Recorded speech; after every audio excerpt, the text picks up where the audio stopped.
अगर आपके पास 1 कप बेसन और 1 कप चीनी है तो बनाएं ऐसी कमाल की रेसिपी जिसे देखने के बाद मैं पूरी गारंटी से कह सकती हूँ कि आप इसे बार बार बनाना पसंद करेंगे। तो चलें अपनी मज़ेदार ज़बरदस्ती रेसिपी को बनाना स्टार्ट करते हैं। बिस्मिल्लाहिर्रहमानिर्रहीम। अस्सलाम वालेकुम। उम्मीद है आप सब ठीक होंगे। तो सबसे पहले हमने ले लिए यहाँ पर 1 अदद बोल और उसके अंदर डाल रही हूँ मैं 1 कप आटा। अब कोई भी घर में जो कप है ना, मेजरिंग कप, वो आप मेजर कर सकते हैं। उसके बाद आपने इसके अंदर डालना है पानी। पानी यहाँ पर आपने एक दफ़ा ही नहीं सारा डाल देना, बल्कि थोड़ा थोड़ा करके डालेंगे और इसे हम अच्छी तरह से मिक्स करते जाएंगे, क्योंकि हमें यहाँ पर हमें बेसन की एक ख़ास कंसिस्टेंसी चाहिए, तो इसलिए हमने पानी एक ही दफ़ा नहीं डालना। अब 1 कप बेसन था और उसमें जो पानी है ना, वो भी हमने इतना सा डालना है कि बिल्कुल पतला सा ये लिक्विड सा तैयार हो जाए, ना बहुत ज़्यादा पतला हो ना ही कम हो। तो यहाँ पर आप देख रहे हैं मैं एक दफ़ा पानी नहीं डाल रही, बल्कि मैं थोड़ा थोड़ा डालती जा रही हूँ और इसे अच्छी तरह से मिक्स करती जा रही हूँ। यानी कि इसे डालने के यहाँ पर आप देख सकते हैं काफ़ी हद तक जो हमारा बैटर है ना, ज़बरदस्त सा तैयार हो चुका है। अब आपने इसको यहाँ पर बहुत अच्छी तरह से बीट करना है। आपने इसको फेंटना बहुत अच्छी तरह है, ताकि कोई इसके अंदर गुठली वगैरह ना बने और बिल्कुल स्मूथ सा ये बैटर तैयार हो जाए। थोड़ा सा बिल्कुल 2 से 3 हमने चम्मच पानी इसमें और डाल दिया। इसे मैंने अच्छी तरह से हमने दोबारा से इसे अच्छी तरह बीट कर लेना है। अब 1 कप बेसन था ना, तो इसके अंदर पानी जो है ना, वो मैंने डाला है तकरीबन आधा कप, ठीक है। आधा कप पानी लेना है आपने 1 कप बेसन के लिए। यहाँ पर आप बेसन की कंसिस्टेंसी चेक कर सकते हैं। हो सकता है कि थोड़ा सा बेसन में आपके पानी ज़्यादा डले, तो बस बेसन की जो है ना, जब आप उसे तैयार कर लेना तो इतना पतला होना चाहिए, इससे ज़्यादा नहीं होना चाहिए, ठीक है। तो अब आपने इस तरह के कोई भी बर्तन ले लीजिए या अलग से कोई भी, तो उसके अंदर मैं थोड़ा थोड़ा सा ना निकाल रही हूँ बेसन, ठीक है। बाकी जो है वो हम बोल के अंदर ही रहने देंगे, थोड़ा थोड़ा सा हम इसके अंदर से निकाल लेंगे। तो एक बर्तन में हमने थोड़ा सा बेसन निकाल लिया। अब दूसरे के अंदर यही वाला चम्मच भरकर ये मैं इसके अंदर डाल रही हूँ, यानी बहुत ज़्यादा हमने नहीं निकालना। बस ये जो चम्मच इसके अंदर पड़ा हुआ है ना, ये 2 चम्मच आपने अलग अलग जो बर्तनों में डाल लेना है। अब हमने ले लेना है, ये देख सकते हैं फूड कलर हमने लिया है, जो हम लोग आमतौर पर जर्दा चावलों में इस्तेमाल करते हैं ना, चावलों में मीठे चावल बनाने के लिए, वही वाला कलर है। ये हमने डाल दिया थोड़ा सा, 2 से 3 चुटकी हमने इसके अंदर डाल दिया। डालने के बाद अब आपने इसको मिक्स कर लेना अच्छी तरह से।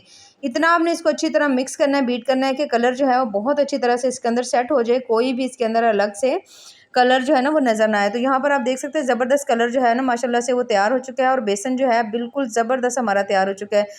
और बस जो बाकी जो हमने अलग बर्तनों में निकाल कर रखे हुए थे, उसमें 1 चुटकी हमने डाल दिया उसमें रेड कलर, और दूसरे में डाल दिया हमने 1 चुटकी ग्रीन कलर, ठीक है। ये दोनों कलर, तीनों कलर हमने अलग अलग डालने हैं, मिक्स नहीं करने हैं।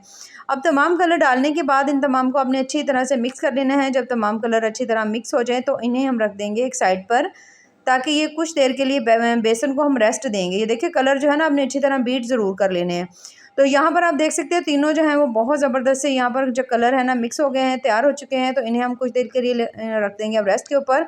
तब तक ना हम ले लेते हैं 1 कप चीनी, लेकिन पहले हम ले लेंगे 1 कप पानी लेंगे। 1 कप पानी जो है वो मैंने डाल दिया कढ़ाई के अंदर, और उसके साथ ही 1 कप जो है ना चीनी हम इसके अंदर डाल देंगे। फ्लेम हमने यहाँ पर कर देनी है ऑन, और अच्छी तरह से हमने इन दोनों चीज़ों को मेल्ट कर लेना है। चीनी अच्छी तरह से मेल्ट हो जाए तो इसके अंदर मैंने डाल दी है थोड़ी सी सब्ज़ इलायची, तकरीबन 3 से 4 अदद हमने इसमें सब्ज़ इलायची डाल दी है।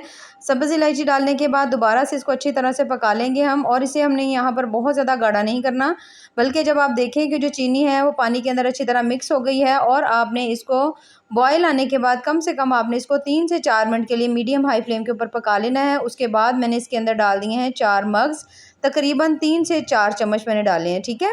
3 से 4 चम्मच 4 मग्स डालने के बाद मैंने इसके अंदर डाल दिया है थोड़ी सी किशमिश, तकरीबन 2 से 3 चम्मच किशमिश हमने इसके अंदर डाल दी है।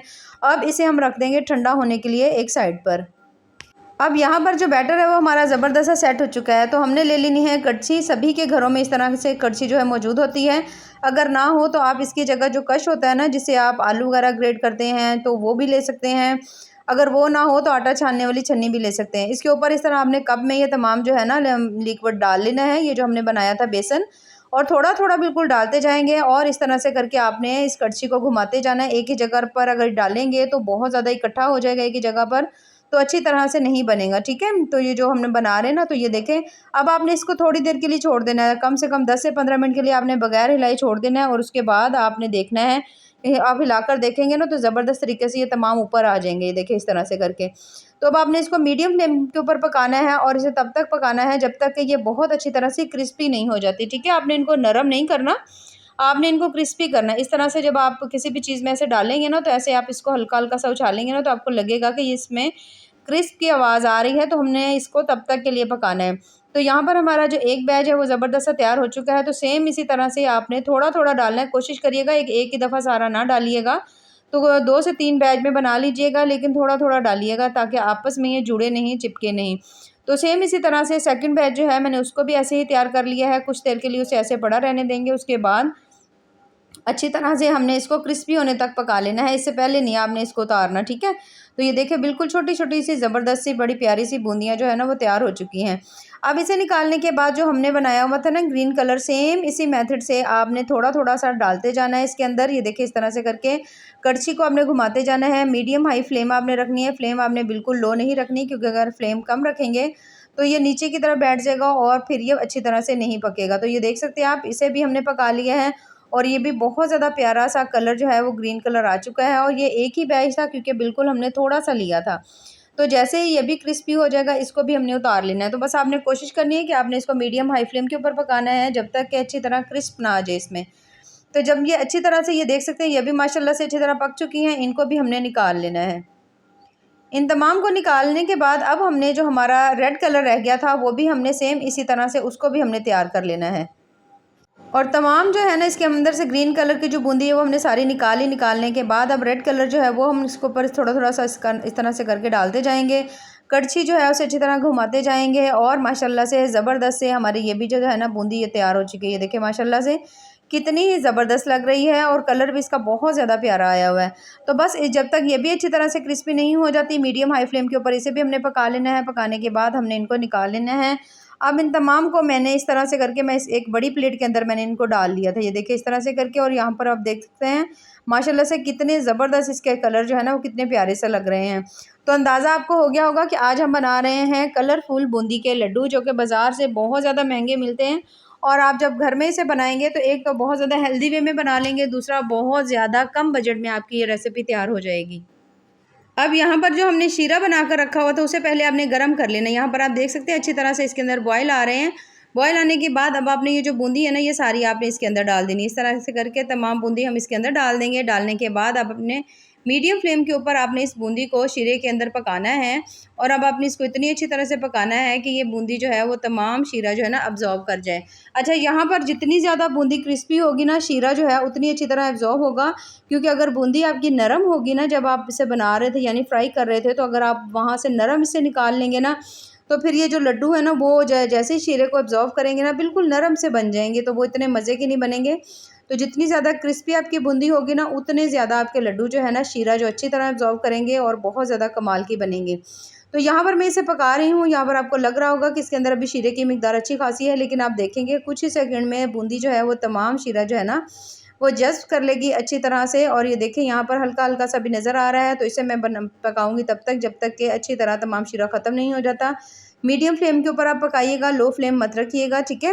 तो इसे आपने पका लेना है जब तक कि तमाम इसके अंदर से नमी जो है ना वो शीरे की ख़त्म नहीं हो जाती। और ये देख सकते हैं माशाल्लाह से तमाम जो इसके अंदर से शीरा था वो ख़त्म हो चुका है। कोई भी इसके अंदर शीरे की नमी नहीं रही। बूंदी ने तमाम जो शीरा है ना वो अब्ज़ॉर्ब कर लिया है। इसे अब हमने उतार लेना है। उतार कर आपने इसको किसी भी प्लेट के अंदर डाल देना है ठंडा होने के लिए, ठीक है?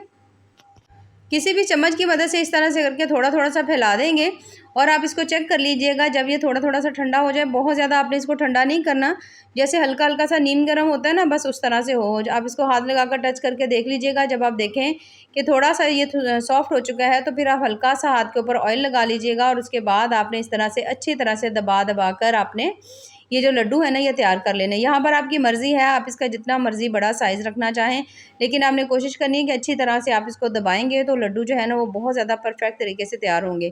पहले तो आपको लगेगा कि बहुत ज़्यादा सॉफ्ट बने हैं, बहुत ज़्यादा नरम बने हैं, लेकिन जैसे ही आप इसे कुछ देर के लिए रखेंगे तो बहुत ज़्यादा कमाल के ये देखिए माशाल्लाह तैयार होंगे। तो ये ऐसे लड्डू हैं कि आप इसको काफ़ी दिनों तक इस्तेमाल कर खा भी सकते हैं, सेफ़ भी कर सकते हैं, बिल्कुल से भी नहीं ख़राब होंगी। और ये देखिए माशाल्लाह से बहुत ज़्यादा टेस्टी मज़ेदार से हमारे बूंदी के कलरफुल जो लड्डू हैं ना वो तैयार हो चुके हैं, जो कि बिल्कुल बाज़ार जैसे बने हैं और बहुत-बहुत ज़्यादा टेस्टी और मज़े के बने हैं। तो अगर आपको मेरी आज की ये रेसिपी पसंद आए तो चैनल को ज़रूर लाइक करें, सब्सक्राइब करें। बहुत-बहुत ज़्यादा मज़ेदार, बहुत ज़्यादा टेस्टी बनी है, तो ज़रूर ट्राई करिएगा। और हमें कमेंट्स में ज़रूर बताइएगा कि आपको हमारी ये रेसिपी कैसी लगी। बाकी दुआओं में याद रखिए। अल्लाह हाफ़िज़।